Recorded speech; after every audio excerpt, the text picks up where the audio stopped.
നമസ്കാരം. നാരായണ ഗുരുവിൻ്റെ ആത്മോപദേശ ശതകം 100 ധ്യാനങ്ങൾ.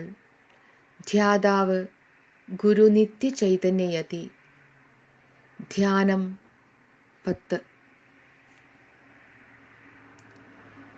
ഇരുളിലിരിപ്പവനാര്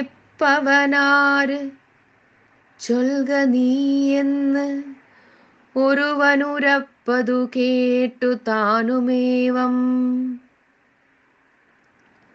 അറിവതിനായവനോട് നീയുമാരെന്ന് അരുളുമിതിൻ പ്രതിവാക്യമേകമാകും.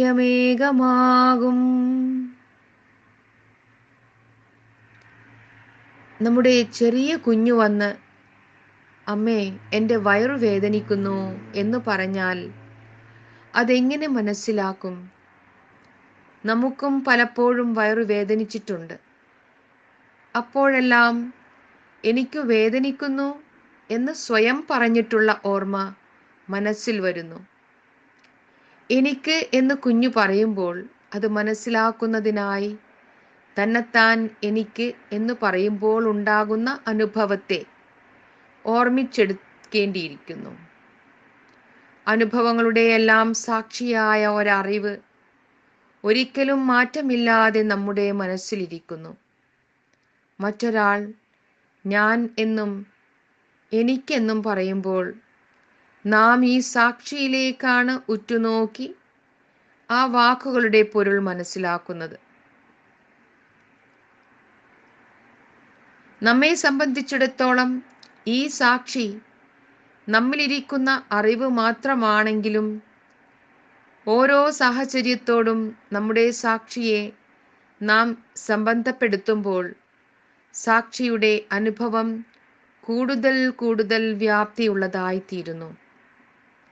അമ്മേ എനിക്ക് വയറു വേദനിക്കുന്നു എന്ന് കുഞ്ഞു പറയുന്നത് കേൾക്കുമ്പോൾ അമ്മയിലിരിക്കുന്ന സാക്ഷി രൂപത്തിലുള്ള അറിവ് കുഞ്ഞിൽ പ്രവേശിച്ചിരുന്ന് എനിക്ക് വയറു വേദനിക്കുന്നു എന്ന് പറഞ്ഞതുപോലെ മനസ്സിലാക്കുന്നു. വേറൊരു തരത്തിൽ പറഞ്ഞാൽ താദാത്മ്യ ബുദ്ധി കൊണ്ടാണ് നാം എല്ലാം അറിയുന്നത്. നമ്മിൽ തന്നെ ഇരിക്കുന്ന പ്രതിഭയെ നാം തന്നെ കണ്ട് അന്യമെന്ന പോലെ വ്യവഹരിക്കുന്നു എന്നേ ഉള്ളൂ. കുഞ്ഞിൻ്റെ വയറുവേദന സ്വന്തം ഓർമ്മയോട് ചേർത്ത് വെച്ച് അമ്മ അത് തിരിച്ചറിയുമ്പോൾ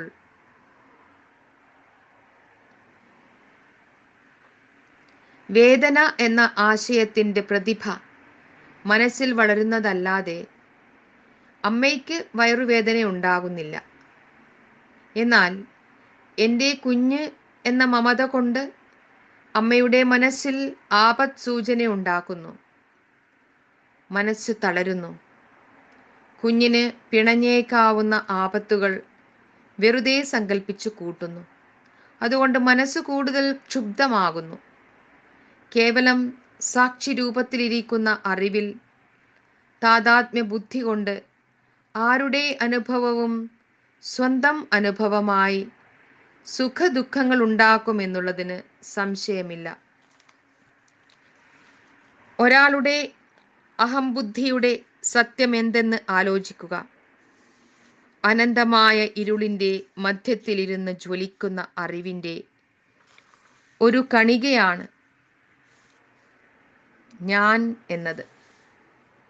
ഒരേ സൂര്യപ്രകാശം തന്നെ പ്രകാശകവും പ്രകാശിതവുമായി രൂപാന്തരപ്പെടുന്നതുപോലെ ഈ മധ്യബിന്ദുവായിരിക്കുന്ന അറിവ് തന്നെ അനേകം പേരുകളും പ്രതിഭകളും വിഷയങ്ങളുമായി വികസിച്ചു നിൽക്കുന്നു. ഒരാൾക്കും അയാളുടെ അറിവിൻ്റെ സീമയ്ക്ക് പുറത്ത് പോകുവാനാവുകയില്ല. എന്നാലും നാം ഈ ശരീരമല്ലാതെ വേറെ ശരീരങ്ങൾ കാണുന്നുണ്ടല്ലോ. ആ ശരീരവർത്തികളും ഞാൻ ഞാൻ എന്ന് പറയുന്നുണ്ടല്ലോ. ഈ പ്രപഞ്ചം മുഴുവനും കൂടി ഒരാളുടെ അറിവിൻ്റെ വ്യാപ്തിയാണെന്ന് വരുമോ? അത് നമുക്കറിയാവുന്ന എല്ലാ അളവുകോലുകളെയും ധിക്കരിക്കുന്ന പ്രസ്താവമല്ലേ? ഇവിടെയാണ് മനഃശാസ്ത്രപരമായ ഒരു വലിയ പരമാർത്ഥവും ഭൗതിക ശാസ്ത്ര വിജ്ഞാനവും അന്യോന്യം പിണങ്ങി നിൽക്കുന്നത്. ഒരു അഹംബുദ്ധിയിൽ സ്ഫുരിക്കുന്ന അറിവെല്ലാം വേറൊരു അഹംബുദ്ധിയിലും പ്രതിഭാസിക്കുന്നതുകൊണ്ട് ഏകമായ അറിവ് തന്നെ നാനാത്വമുള്ളതായി എണ്ണപ്പെടുന്നു. വാസ്തവത്തിൽ ഒന്നു തന്നെ പലതും, പലതു തന്നെ ഒന്നും എന്നു പറയേണ്ടതാണ്.